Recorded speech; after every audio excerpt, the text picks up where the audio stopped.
दोस्तों आज जिस मूवी को हम एक्सप्लेन करने वाले हैं उस मूवी का नाम है क्लोज माई आईज, जो 1992 में रिलीज हुई थी। इस फिल्म की कहानी रिचर्ड नाम के एक आदमी पर आधारित है जिसको अपनी ही सगी बहन से प्यार हो जाता है और उसकी बहन की शादी हो जाने के बाद भी वो दोनों दिन रात घबाघब करते हैं। इसके बाद उन दोनों के साथ आगे क्या होता है ये हम आज की इस मूवी एक्सप्लेनेशन में देखने वाले हैं। मूवी की शुरुआत में हम रिचर्ड नाम के एक आदमी को देखते हैं जो आज बहुत सालों बाद अपनी बड़ी बहन मैथिली से मिलने के लिए जा रहा था, क्योंकि जब ये दोनों छोटे थे तब उनके पेरेंट्स का डिवोर्स हो गया था, इसलिए बचपन से ही ये दोनों अलग अलग रहते थे। मैथिली रिचर्ड को देखकर बहुत खुश होती है क्योंकि उसकी मॉम डैड के जाने के बाद उसके साथ रहने वाला और कोई नहीं था। फिर मैथिली रिचर्ड को बताती है कि रिसेंटली उसके बॉयफ्रेंड ने भी उसको छोड़ दिया है। रिचर्ड को ये बात सुनकर बहुत बुरा लगता है, पर फिर वो मैथिली को खुश करने की कोशिश करता है। अब रात को मैथिली के घर के पास पार्टी चल रही थी जिस वजह से रिचर्ड सो नहीं पा रहा था। फिर रिचर्ड उठकर मैथिली के पास जाता है और वो देखता है कि मैथिली काफी सैड है। रिचर्ड मैथिली को अच्छा फील कराने के लिए उससे बातें करने लगता है,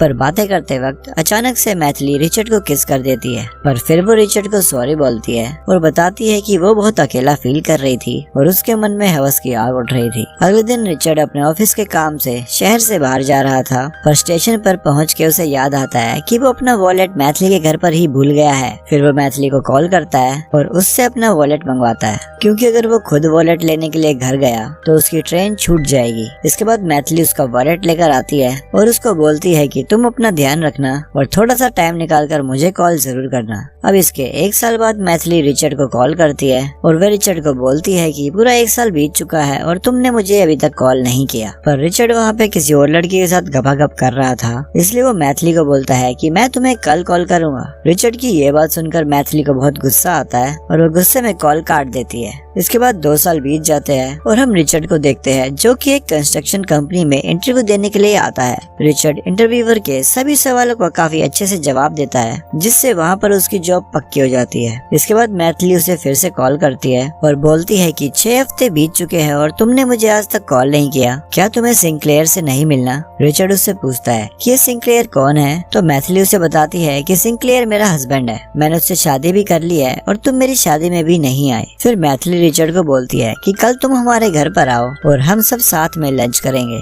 अगले दिन रिचर्ड मैथिली के घर पर जाता है और वो देखता है कि उसका घर बहुत ही बड़ा और काफी सुंदर होता है। उसके बाद रिचर्ड मैथिली से मिलता है जो कि उससे काफी ज्यादा नाराज थी। फिर मैथिली रिचर्ड को सिंक्लेयर से मिलाती है और फिर सभी लोग वहाँ पर लंच करने लगते हैं। लंच करने के बाद सिंक्लेयर बताता है कि आज मैथिली का बर्थडे है और फिर सभी लोग मिलकर मैथिली का बर्थडे सेलिब्रेट करने लगते हैं। रिचर्ड वहाँ पे सिर्फ मैथिली को ही देख रहा होता है क्योंकि मैथिली उसे बहुत ज्यादा सुंदर लग रही थी। इसके बाद वो दोनों साथ में बैठकर बातें करते हैं और अगले दिन मैथिली सिंक्लेयर के साथ रिचर्ड से मिलने उसके ऑफिस में भी आती है और वहाँ पे रिचर्ड मैथिली को अपने घर पर मिलने के लिए बुलाता है। अगले दिन मैथिली रिचर्ड के घर पर आती है। फिर रिचर्ड मैथिली पर काफी गुस्सा करता है क्योंकि वो लेट आई थी। तभी मैथिली रिचर्ड को किस कर लेती है और उसका गुस्सा शांत हो जाता है। अब रिचर्ड के मन में भी अपनी बहन के लिए ठरक जागने लगती है, इसलिए वो अपने आप को कंट्रोल नहीं कर पाता और उसके साथ गपागप करने की कोशिश करने लगता है। पर मैथिली उसे रोक देती है और उसको समझाती है कि मैं तुम्हारी बहन हूँ और ये सब ठीक नहीं है। पर थोड़ी देर बाद मैथिली के मन में भी ठरक जागने लगती है और फिर वो दोनों वहीं पर ही धुआंधार गपागप करते हैं।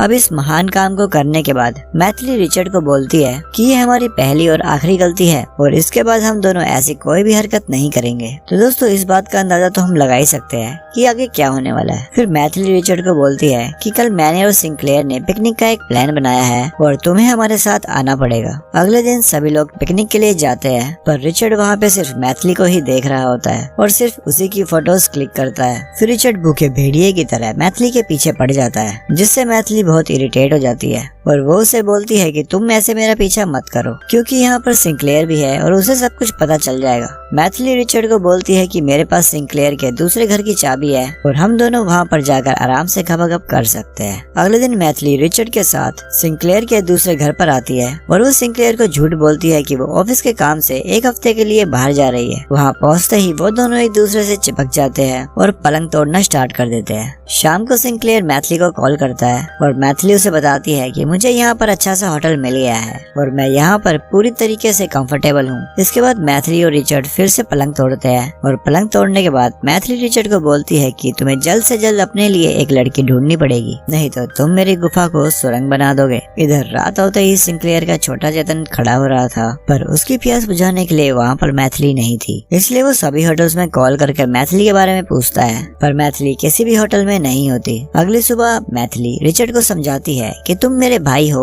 और मैं तुम्हें एक भाई की तरह प्यार करती हूँ। पर रिचर्ड को इस बात से कोई फर्क नहीं पड़ता, क्योंकि उसे तो मैथिली के साथ सिर्फ पलंग तोड़ने से मतलब था। इसके बाद मैथिली जब अगली सुबह अपने घर पर आती है तो सिंक्लेयर उससे काफी नॉर्मल बात करता है। फिर रात को मैथिली को रिचर्ड का कॉल आता है और रिचर्ड मैथिली को बोलता है कि मैंने गपागप करने के लिए एक लड़की ढूंढ ली है। इस पर मैथिली उसे कोई जवाब नहीं देती और उसका फोन काट देती है और फिर वो अकेले बैठकर रोने लगती है, जिससे हम सभी को पता चलता है कि मैथिली भी अब रिचर्ड से प्यार करने लगी थी। अगले दिन मैथिली रिचर्ड से मिलने आती है और वहाँ पर उसे किस करके बोलती है कि उसे अपने काम पर ध्यान देना चाहिए। दूसरी तरफ रिचर्ड के बॉस की भी काफी तबीयत खराब थी, इसलिए वो अपने बॉस से मिलने हॉस्पिटल जाता है। इसके बाद रिचर्ड मैथिली से मिलने उसके घर पर आता है और वहाँ पर सिंक्लेयर उसे बताता है कि मैथिली अभी घर पर नहीं है। इसके बाद सिंक्लेयर रिचर्ड को अपनी बोट पर घुमाने के लिए लेकर जाता है। वहाँ पर सिंक्लेयर रिचर्ड को बताता है कि उसको शक है कि मैथिली का किसी और के साथ अफेयर चल रहा है। ये सुनकर रिचर्ड थोड़ा घबरा जाता है, क्योंकि वो इंसान कोई और नहीं बल्कि रिचर्ड ही था। वापस आने पर मैथिली उनका वहीं पर ही वेट कर रही होती है। फिर मैथिली रिचर्ड को बताती है कि वो और सिंक्लेयर बहुत ही जल्द दूसरे शहर रहने के लिए जा रहे हैं। इसके बाद रिचर्ड मैथिली से अकेले में मिलता है और रिचर्ड मैथिली से पूछता है कि क्या तुम लोग मेरी वजह से यहाँ से जा रहे हो। तो इस बात पर मैथिली रिचर्ड को कोई जवाब नहीं देती। इसके बाद रिचर्ड अपने घर पर आता है और घर आकर रिचर्ड स्लीपिंग पिल्स खा के सुसाइड करने की कोशिश करता है, पर तभी वहाँ पर मैथिली आ जाती है और रिचर्ड को बचा लेती है। अगले दिन मैथिली रिचर्ड को लेकर एक पार्टी में जाती है और वहाँ पर रिचर्ड बहुत सारी दारू पीकर मैथिली को ही मारना शुरू कर देता है। लड़ाई करते हुए वो दोनों सड़क पर गिर जाते हैं और फिर रिचर्ड मैथिली को बोलता है कि तुमने मेरा यूज किया है, तुमने मेरा फायदा उठाया है, तुमने मेरे सोए हुए अरमान जगाए हैं और अब तुम उन्हें फिर से सुलाकर जा रही हो। इस बात पर मैथिली उसे सॉरी बोलती है और कहती है कि मैं भी तुमसे दूर नहीं जाना चाहती, लेकिन मेरा हरामी पति मुझे यहाँ से लेके जा रहा है। थोड़ी देर बाद वो दोनों पार्टी में वापस आते हैं और वहाँ पर सिंक्लेयर उन दोनों की हालत देखकर सोचता है कि उन दोनों ने सड़क पे ही धुआंधार गपागप किया होगा। फिर सिंक्लेयर उन दोनों को अकेले में बुलाता है और उन दोनों को बोलता है कि तुम दोनों के बीच में कुछ तो हुआ है, पर मुझे उस बात को जानने में कोई भी इंटरेस्ट नहीं है। उसके बाद वो तीनों साथ में जाकर बाहर घूमने लगते हैं और फिल्म